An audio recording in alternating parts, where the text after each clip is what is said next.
Another person who came a long way and flew all across the Atlantic for today's event is Kimberly Marteau Emerson, who will be moderating our first panel conversation, the power of the pen, not the future yet, the power of the pen, together with Summer Lopez. Kimberly is an incredible supporter and advocate for human rights, education and transatlantic relations. She is a lawyer and nonprofit leader, currently serving as vice chair of the board of Human Rights Watch, chair of the board of governors at the Bard College Berlin, and on the board of trustees of Bard College in Annandale-on-Hudson. Kimberly is also a highly appreciated member of the advisory board of the Thomas Mann House, a good friend, and she also serves as the advisor at the USC Center on Public Diplomacy, the German-American Institute, and many others. Kimberly, we are so glad to have you here. The floor is yours and also yours. Hello, hello. Good to see everyone. I want to welcome you, and I want to say thank you for coming, and thank you to everyone, and to USC, and to the Thomas Mann House, and the Goethe Institute, and the libraries, and the Auswärtiges Amt, and anybody else that's supported today. Clint Smith wasn't able to join us today. He actually is quite sick. And so I am very lucky, because that means I have more time with Summer Lopez, an absolutely incredible person here today with us. And also I have more time for audience participation, which I love.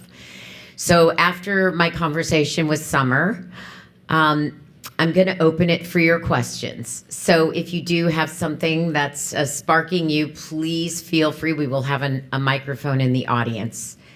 Following the Q&A, we're going to have a short break, coffee and sweets, as Oliver said. And I thank you, Oliver, for all you've done to organize today's event.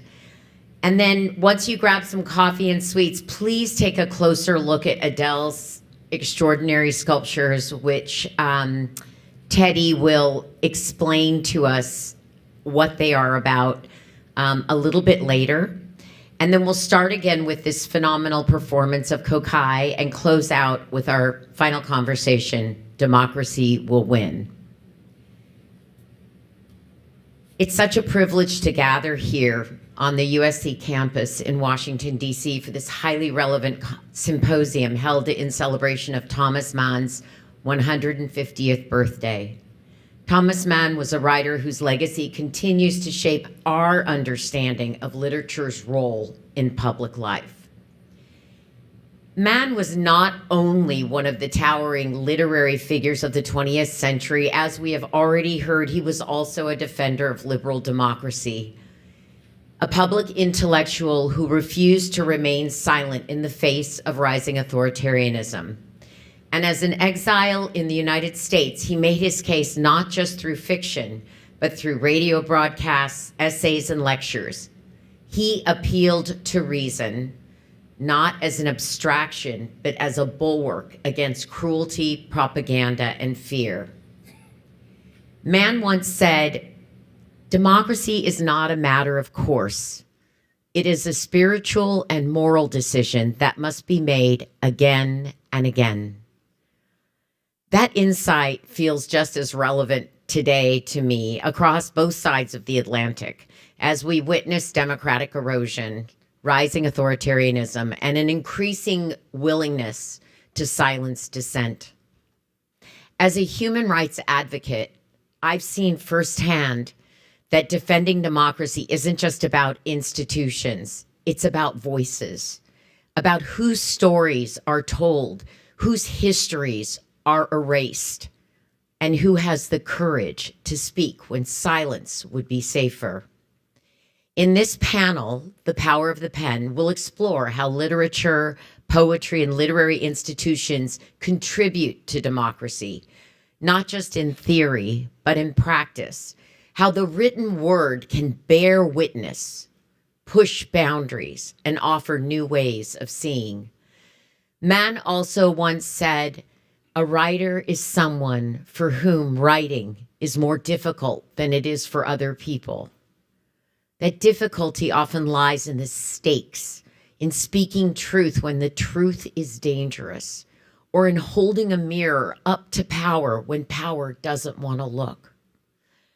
I'm thrilled to be in conversation today with Summer Lopez, who is co-CEO and Chief Program Officer for PEN America, whose work defending freedom of expression, resisting censorship, and protecting writers sits at the intersection of literature and democratic defense.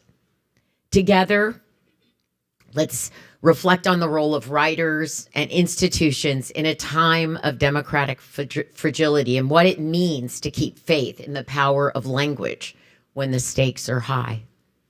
So let's begin. Summer, thank you and welcome for being here today. We're really thrilled to have you. Thank you. Thank you, Kimberly. So I'm gonna start with a couple of personal questions because I think that'll help us get into what I think is a little bit more difficult conversation.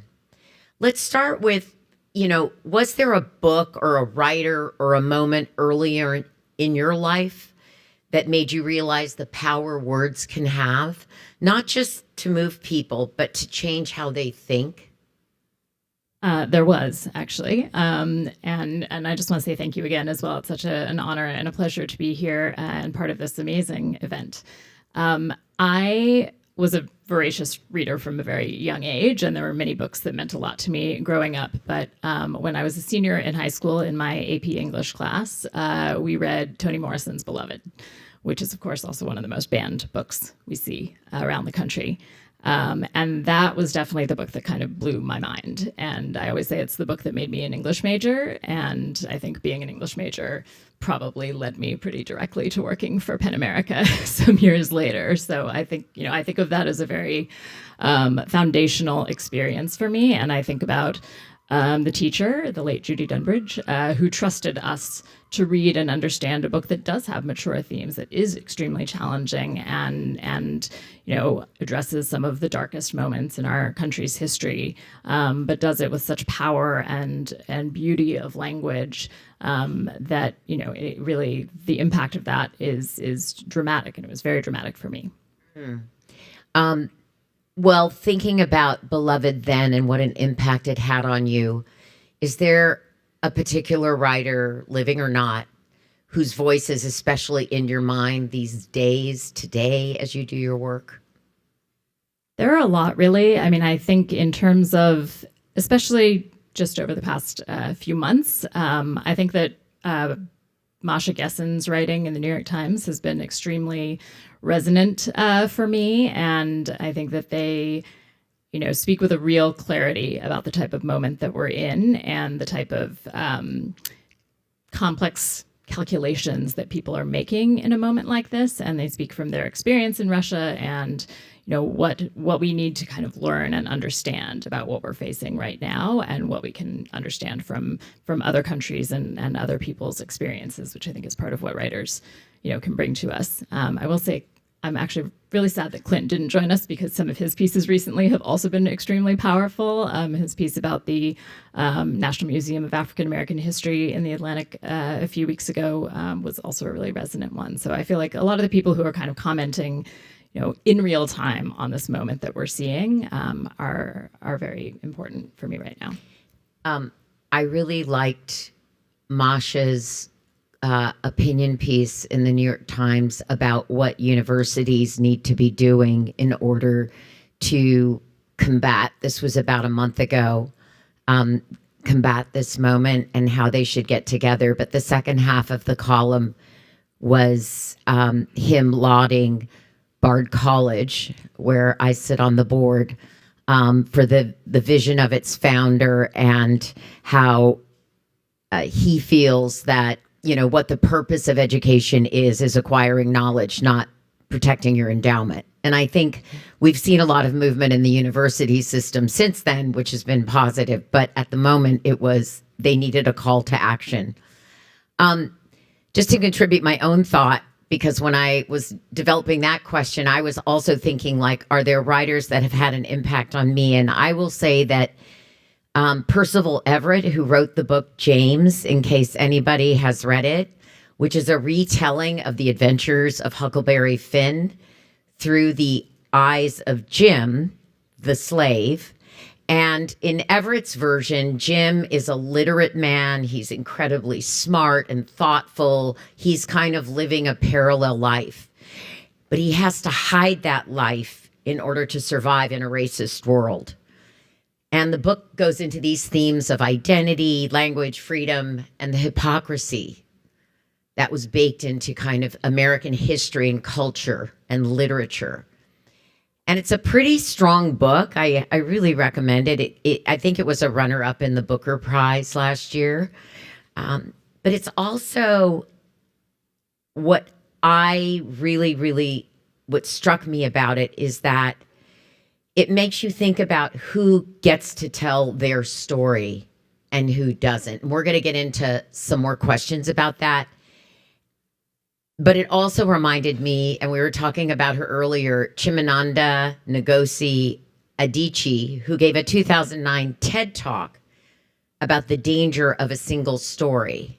Because I think James is the perfect example of when you combat that single story. Because when she says that when you only hear one version of a story, especially when it's told by those in power, it leads to harmful stereotypes. And so it was about the need for multiple perspectives if we truly want to understand people and cultures. So let's get to a little bit more the meat of our conversation. Why literature? Why push people to read literature and promote literature in a time when democratic norms are eroding and political language is increasingly polarized? What can the literary arts do that other forms of discourse cannot? I think it's a really important question. And I think that, fundamentally, it is about storytelling, and it is about voices, and it is about empathy, I think. And literature is how we have the opportunity to put ourselves in somebody else's shoes and understand somebody else's life and perspective. And that is a danger to authoritarians, right? Because they are always, authoritarians and authoritarian movements always need an other of some kind to dehumanize and to unify people against. And we see that time and again. And so I think that literature has the power to break that down and to make that harder. We actually, conveniently, although I am not a writer myself, we just hosted our Penn World Voices Festival last week. So I just listened to a lot of amazing writers talk about a lot of these issues. And Jennifer Egan at one of the events, the novelist, said something that I hadn't quite thought about in these terms before, which is that literature and fiction is the only time when you are actually inside another person's head. That if you're looking at a piece of visual art, you are, look on the outside looking in. But in a work of fiction, you are inside the character's head. You are seeing how somebody else thinks and how they put those words on the page from inside their own mind. And I think there's nothing else quite like that. And so the power of literature and the power of the written word, I think, is really unique in that way. And I think that, that's part of why we see authoritarian governments go after writers repeatedly and try to, silence them and constrain their books and ban books. And, what we're seeing right now in this country with the movement to ban books is very much about what you just said in terms of who gets to tell their story. There's nothing random about the books that are being banned. They are books by people of color, by LGBTQ people, by women, and they are stories that haven't traditionally had the space to be told. They've only kind of recently made it to the shelves at all. And now there's this effort to pull them off. And so I think that's an acknowledgement of the power of people being able to read those stories, both to see themselves reflected in literature and see their own humanity in those stories, but also to read the stories of people different from them and see their humanity. And I think, that people try to sort of isolate these books down to a single page or a paragraph they find offensive, but the power of the story is really about the full work itself and what it's telling you about, what it means to be a human with a slightly different experience from yours and what that, how you can gain empathy and understanding for that. Well, thank you. That actually, what you were saying, like that, you can't have a soundbite when you're in a book. Literature slows us down. And the other thing I was thinking about is that it also has an ability to hold contradictions and nuance that we're just missing today in our discourse, in our devices. It really forces deep and critical thinking in a way that is also dangerous. And help you see two sides of a story. Right. Good. Thank you. Well, do you feel so? Actually, I think just now in Miss Brown's performance, we heard this. The quote about, or was it earlier, you can't avoid politics, like nothing living can avoid the political today. He said the refusal is also politics. One thereby advances the politics of the evil cause. So this is, if you stay silent, you're helping the other side. How do you see this quote in today's context? Do literary writers and institutions have a responsibility to react and comment on politics, especially when we're in a situation like today of democratic backsliding? I've been thinking about it in the context of today, but also actually in the context of the history of PEN. So we're PEN America, but we're one of more than 100 PEN centers around the world that are part of a global network. And the first PEN was founded in 1921 in London. We were founded in 1922, a year later. It came out of the wake of World War I and writers wanting to come together and be in community with one another and to be in community across borders and across nations.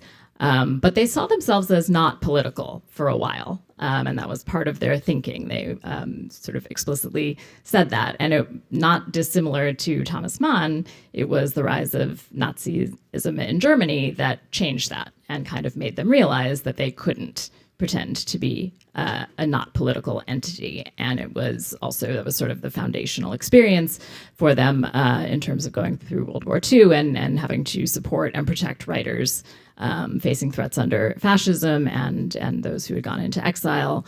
And it reflected a shift in the sort of broader PEN movement. And so, I think that's the reality. I don't think that every single writer has a responsibility necessarily. They make their choices.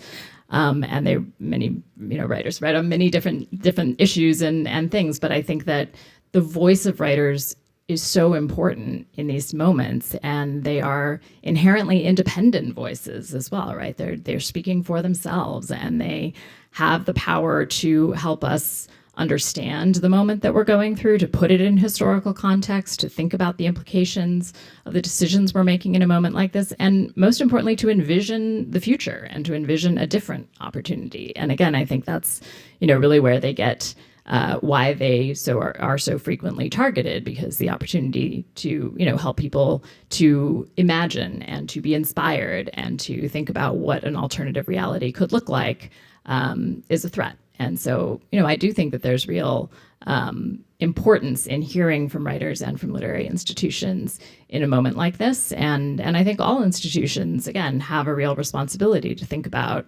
how they're going to push back, and because the window can be small as well, in which you can kind of demonstrate that resistance. The question is, do they have to be partisan? I don't think so. I think they just have to be able to hold a mirror up and help us reflect on this moment, to defend consciousness. Let's be aware of this moment. I don't know about all of you, but I kind of wake up every day thinking about this moment and what this means in our lives. I think about my children's lives. I think, where are we going? I can't imagine that there are artists that aren't, writers that aren't, this isn't like, it must be in everybody's consciousness. You would have to be somewhere else on the planet, in some corner of the planet, not to be thinking about this. Yeah, and I think we do often sort of confuse political and partisan, and I think there are very few things that aren't in some way political, but that isn't about partisanship. That's about the defense of democratic principles and Right. things like freedom of expression. Right, defending it against injustice. Yeah. So, I mentioned this in my opening, that Thomas Mann warned that a writer is someone for whom writing is more difficult than other people. What difficulties do writers face today in upholding democratic values? So this is more about like those who want to and those challenges. I mean, we talked a little bit about it. You mentioned it earlier, book banning and all of that, but I want to get into this conversation about what the writer is going through, what you see from the institutional side. Yeah, I mean, I think there are many serious challenges in this moment. And I think, again, this is something we're seeing around the world, right? And we have been, for the last 5 years or so, we've been counting the number of writers imprisoned around the world for their writing and their exercise of free expression. And that number has gone up every year, and it's currently at 375. And that's just one form in which writers are being repressed. They're also, facing legal attacks and harassment and online abuse and all these different sort of tools that are utilized to silence them. We haven't necessarily seen as much of that here previously, but I think we are starting to. And actually, as this book banning movement has exploded over the past 4 years, that has driven a lot more sort of hostility and abuse to a lot of the writers whose books have been targeted, and that's something that we've been hearing a lot from writers in our community. I also think that there's a material issue. I mean, the devastation of the NEA and the termination of essentially all of the NEA grants, certainly I believe in the literary arts in the past week.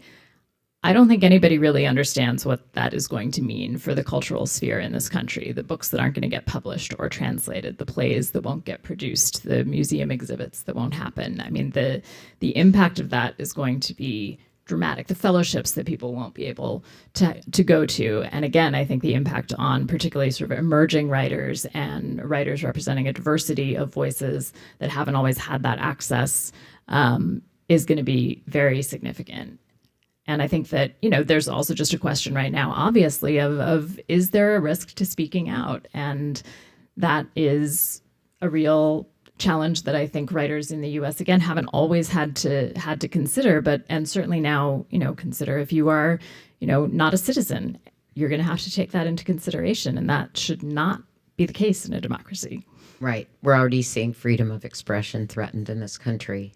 So when you're sitting in your budget meetings at Penn and you see all this incoming threats to the people that you serve, and the world that you serve of writers and writing and freedom of expression, how are you all looking at that? How are you making decisions about where you put your money, your time, your political capital and will? It's a constant conversation on a pretty daily basis. I think we always try to think about sort of where we can have the most impact, right? And sometimes that's in mustering some emergency support for writers or journalists who are under threat, who, we've been doing some work over the past few weeks for for journalists associated with the USHEM outlets like VOA and Radio Free Europe and Radio Liberty, which I think we might hear a little more about some of that later, which includes journalists from other countries who are based here in the US, right, for those outlets, and face real risks if they had to go home, but they are not American citizens. And if those outlets shut down, they face the risk of deportation back to countries where they could be arrested or, face other forms of repression. So, that's the thing we weren't sort of working on 3 months ago. And now, we've mobilized to respond to that. And then, it's kind of a regular ongoing process of thinking about, where do we raise our voice? What can we be most useful on? What are the things that sort of represent a new threshold crossed or some new sort of threat emerging that people really need to recognize what it means. And, like recently we've also been paying a lot of attention to the book bans that occurred at the Naval Academy after there was a directive that came down from Secretary Hegseth to sort of undo DEI in the academies. And also the books on the Holocaust. Yes. Remembrance. Yes, and now we've also heard much more censorship that was occurring at West Point that's just kind of been reported in the last couple of days as well. And so, but this was also the first time we'd seen books banned at the higher education level since we've been seeing these book bans emerge over the last 4 years. So that was something, we really wanted to emphasize. This is something new, and people need to understand that and recognize that it's a new line being crossed, and that's when I think it's really important to speak out and push back against those things.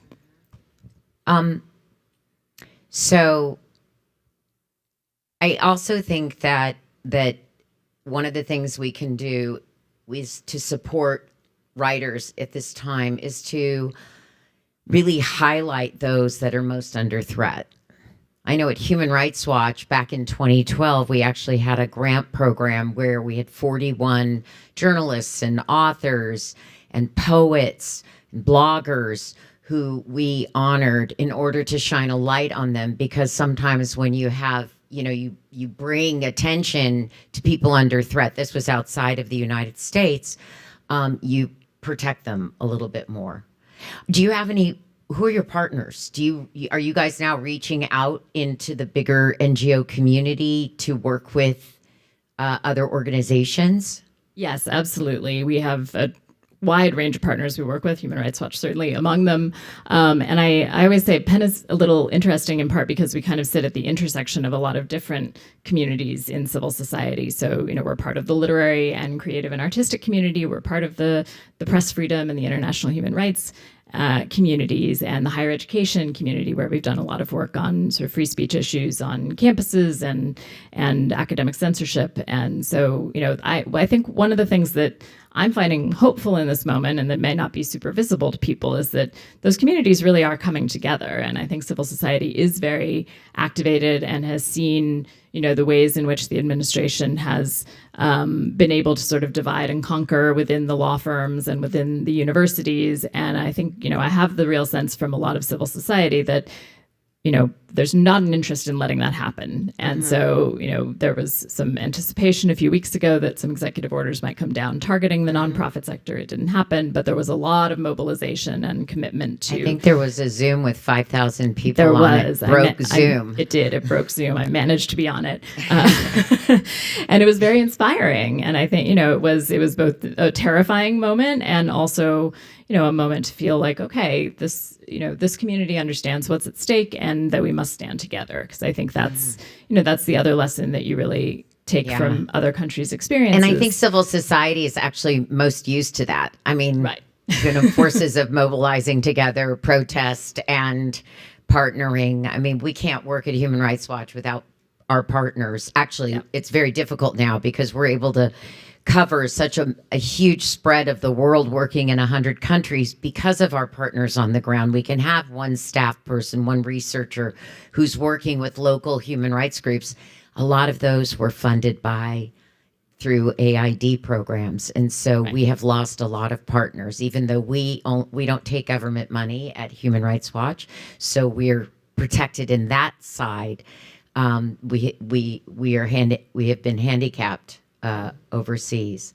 And we also work, of course, with the PEN centers in other countries as well. And, we've partnered over the years with centers in Ukraine and Belarus and Myanmar, and, seeing the incredible work that they've been able to do in moments of crisis and threat to democracy in their own countries. And so that's kind of another important community for us. We did get a note of sort of sympathy and solidarity from PEN Belarus a couple months ago, which was a little... Did they give you some stark advice? I mean, I think that to me, the really critical lessons are around not obeying in advance, right? That this is the moment to stand strong. You are sort of teaching these forces what they can get away with, and to not obey in advance and to not sort of concede in these early moments is critically important. And then I think the solidarity piece is really vital. And I think for writers are solitary themselves, right? They write on their own, and so I hope that PEN, and that part of our role is to be a place for that community of writers to have a voice. Do writers ever come to you and say, "I'm afraid to speak out"? I mean, are you experiencing self-censorship, not because of overt censorship, but actually from their own fear?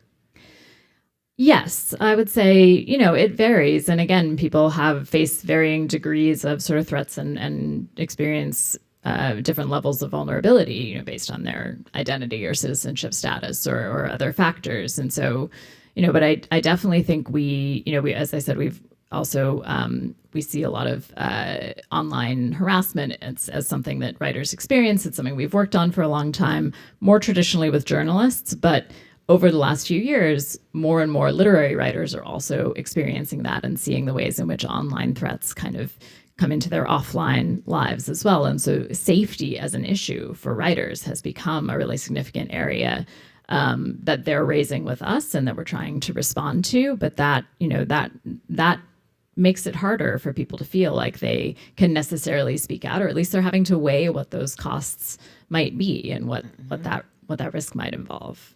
So I want to see if there's any questions in the audience right now. If there's anybody that wants to make a comment.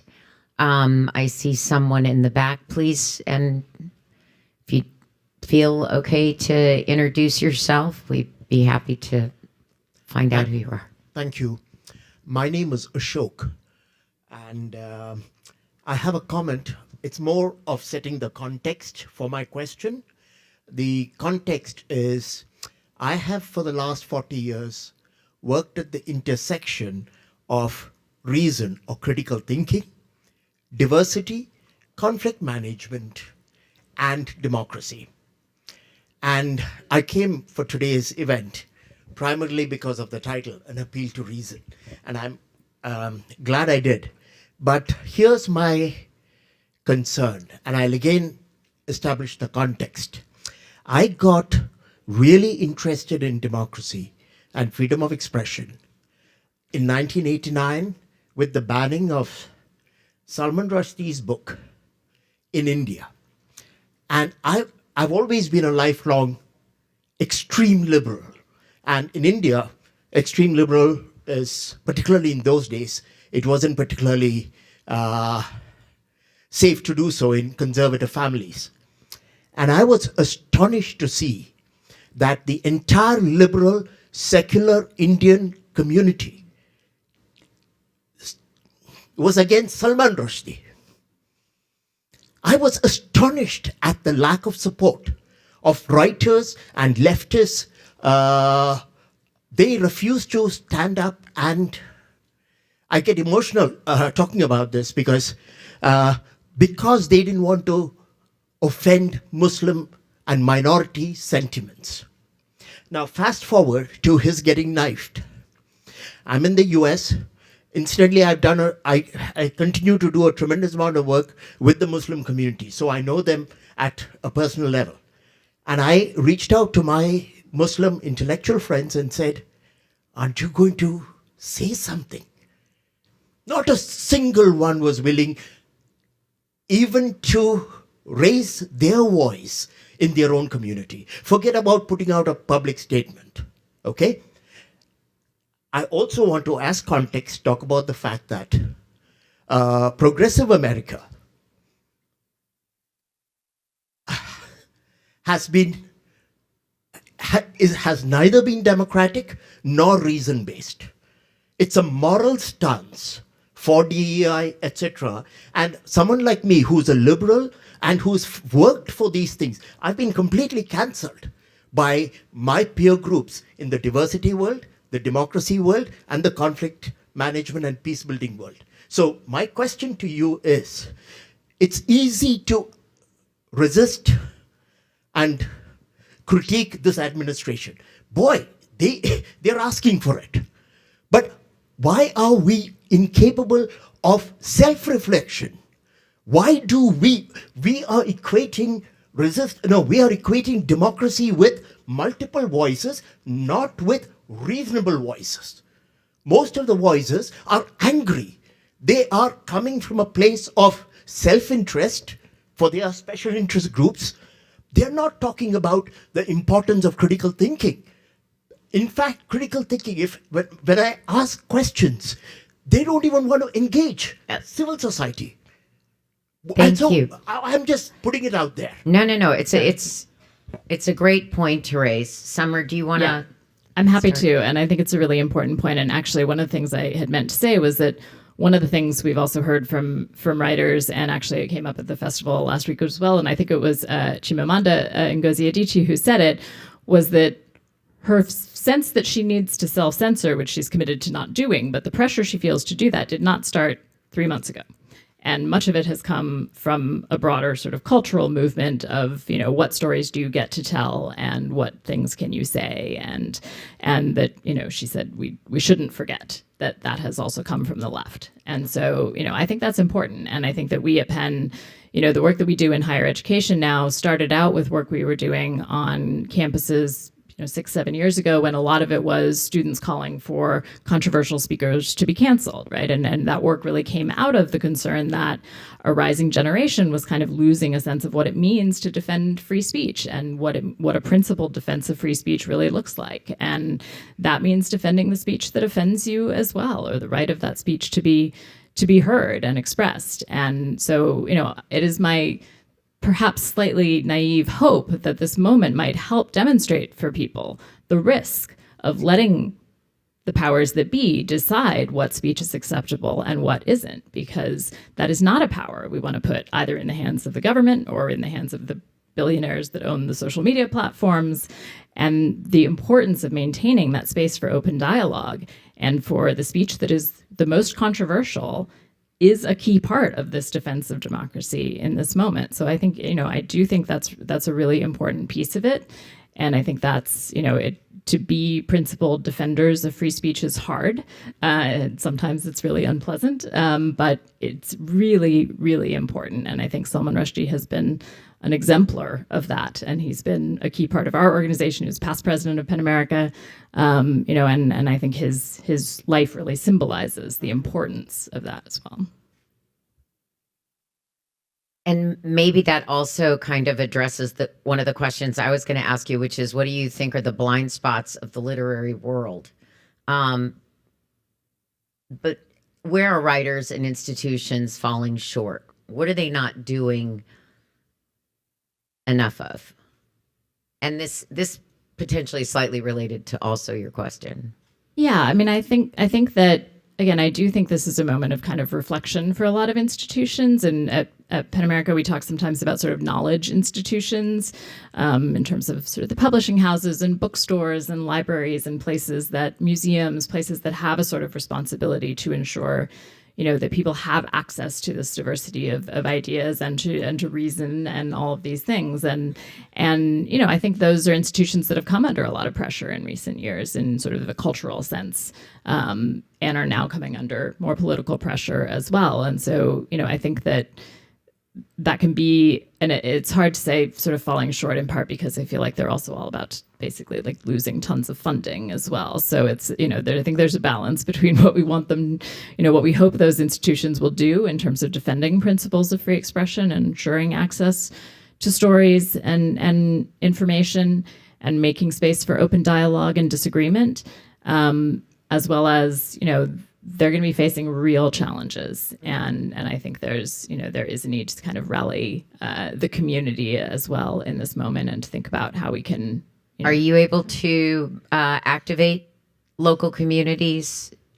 Do you have lots of local So we have members around the country in every state, I think, and we have a number of chapters, and as well as offices in Miami, Los Angeles, and here in DC, and our headquarters are in New York. So yes, and I would say especially around the book ban work, that's where we've done kind of a lot of local mobilization, because it really is parents and teachers and librarians who have been leading that, and students actually who've been leading that fight. And so I think that's been really, again, reassuring to see. And I think with the students especially, it has been an opportunity where those young people have seen suddenly the threat of censorship in a very real way, including watching, books get carried out of their libraries and not understanding how that can be okay. And so I think, I hope that will be a moment to kind of inspire people to think about the defense of free expression and free speech as critical. Yeah, people think it never applies to them until it actually happens to them. Okay, I want to see, yes, Linda Douglas. This was a very interesting conversation, but I have a question about reaching the American people with the concerns that you're raising, because the playbook for a fascist regime, an emerging fascist regime, is always to go after the elite and the intellectuals and the ones who don't necessarily have a connection with regular people. And this is unfolding with attacks on universities, attacks on lawyers, dismantling the National Endowment for the Arts, the National Endowment for the Humanities, the Kennedy Center. I mean, it's all going by that playbook, and certainly going after books and writers. And now that's complicated by a generation that doesn't really read, that really gets its information off of platforms and videos. So how do you, even though you're right that you're certainly reaching some parents, and there is concern about books going off the shelves, and there are some people resigning over what's happening at West Point and so forth, but how are you going to reach the American people? Because sectors like writers binding together, sectors like lawyers, sectors like universities, that's a critical form of exercising power.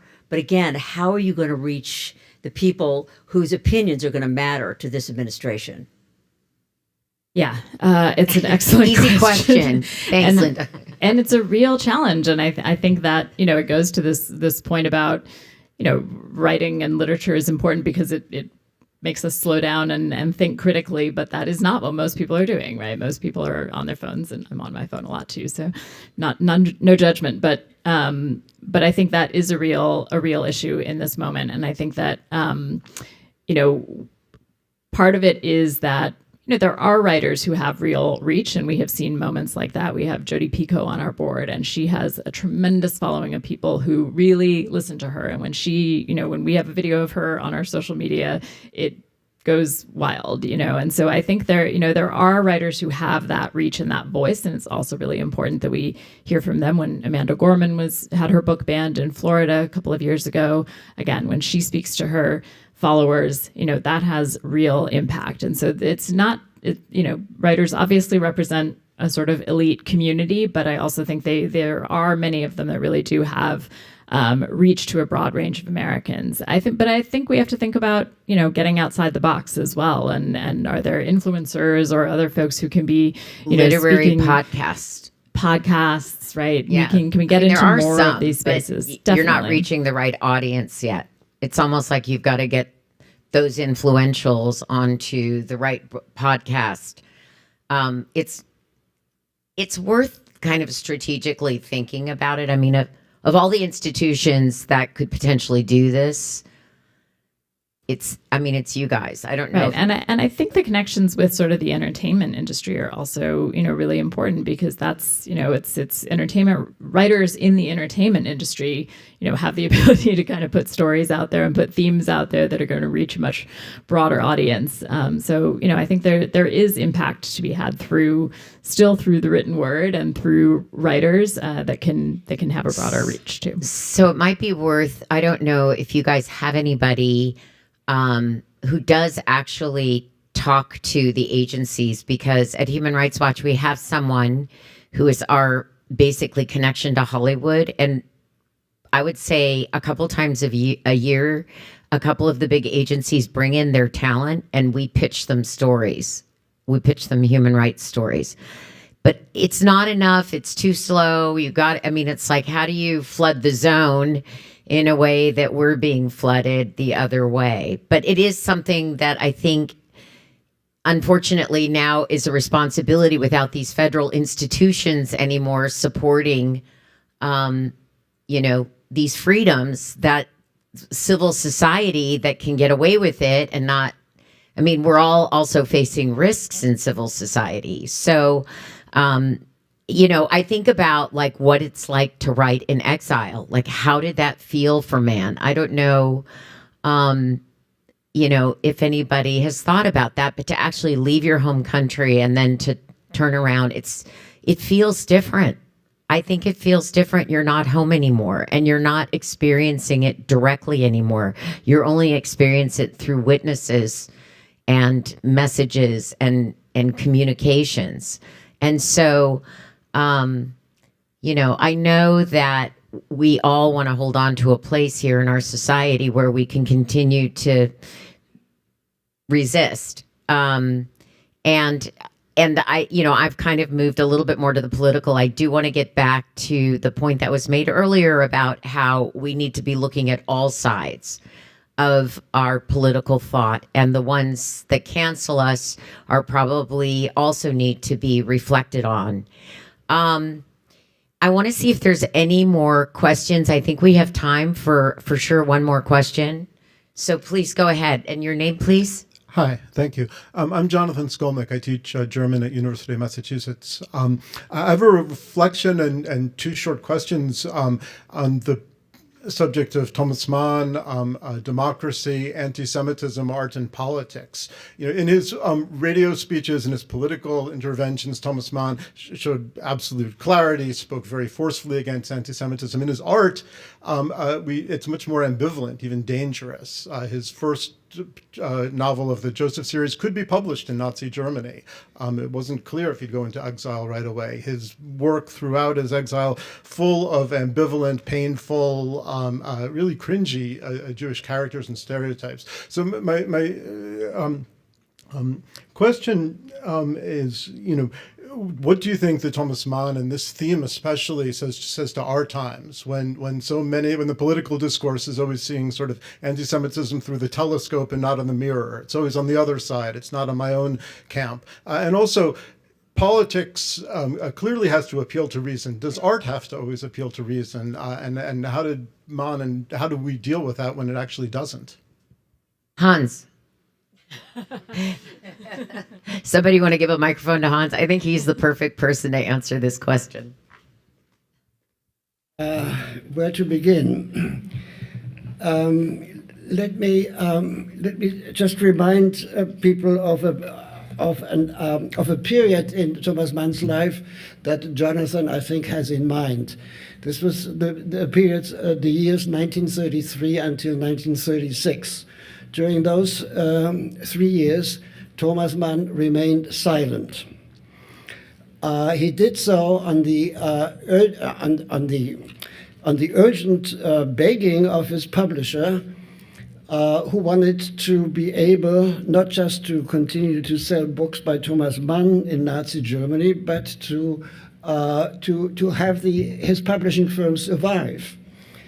In the end, it didn't work out, and Thomas Mann remained silent. He broke his silence in February of 1936. So these 3 periods are in the dark.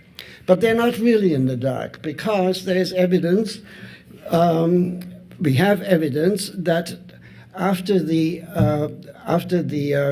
Night of the Long Knives, June 30th, 1934, we know that from his diary, he was contemplating a letter to the editor of the London Times in which he wanted to ask the British government to put a stop to the Nazi regime in Berlin. That was his intention. He didn't write it. But a few months later, he started a political essay that was intended to be on the scale of his infamous Reflections of a Non-Political Man, which he wrote between 1915 and 1918. He was preparing a major political essay. Again, that project was abandoned, and instead he wrote Meerfahrt with Don Quixote. What is the name? The title of it in English? It's in any case, he wrote a non-political essay, but we have all the material that he had collected and the fragments the fragments for this planned and intended political essay. He simply refers to it in his diary as politicum. That is to say, the final title would be determined at a later time, and those fragments remained among his papers until in 1945, shortly before the end of the war, he decided to publish it to make clear that his silence between 1933 and 1936 was not a complacent silence, but one of deep suffering, and he gave that collection of fragments the title Leiden an Deutschland, suffering on account of Germany. Before you sit down, I'm looking around the room and I'm looking at the time, and I think we're getting close to a break. Wait, Hans, I want to ask you one more question. Because I think to close this out, I actually want to ask both of you that if Thomas Mann were writing today, what do you think he would be writing about? I'm going to start with Summer, and then I'll go to Hans.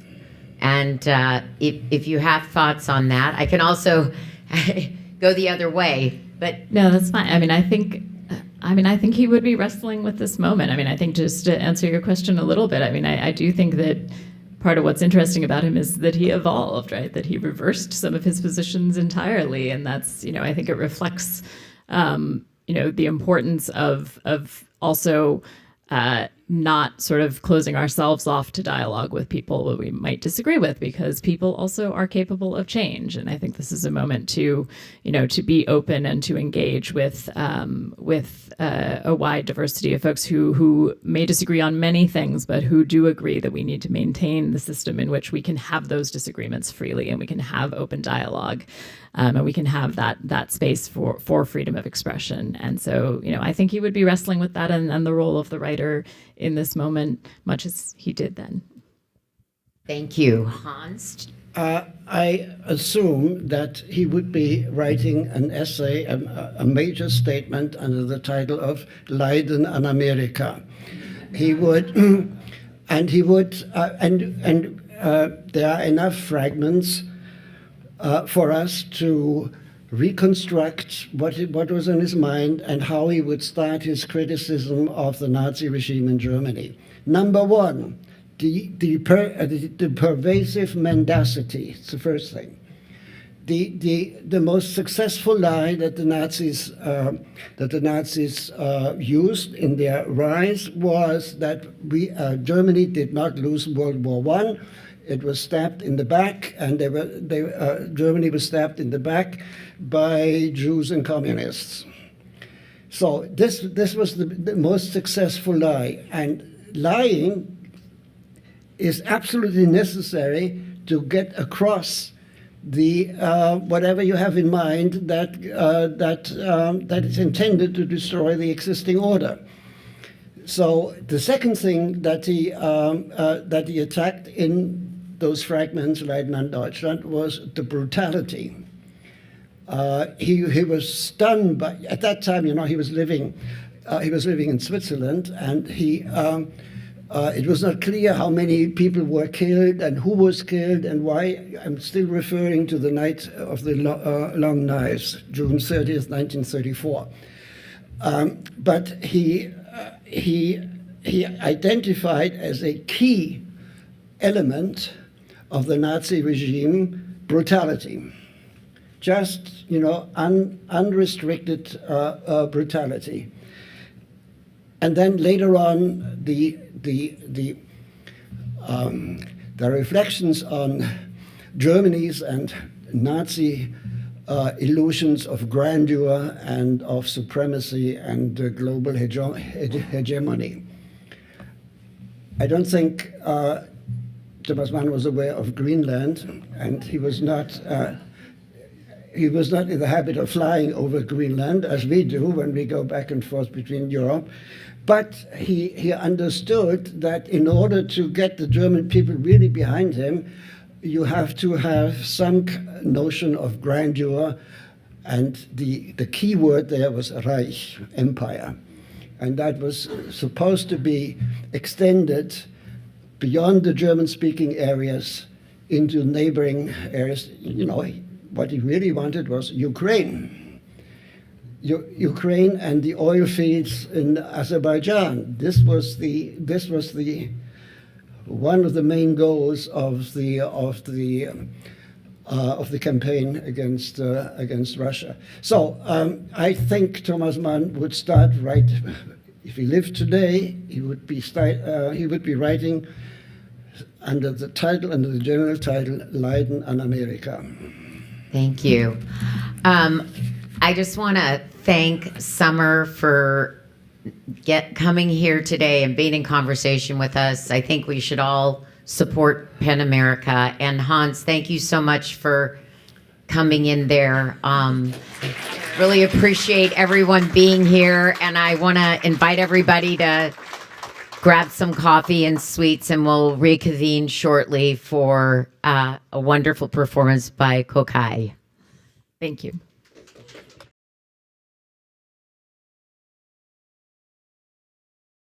Thank you.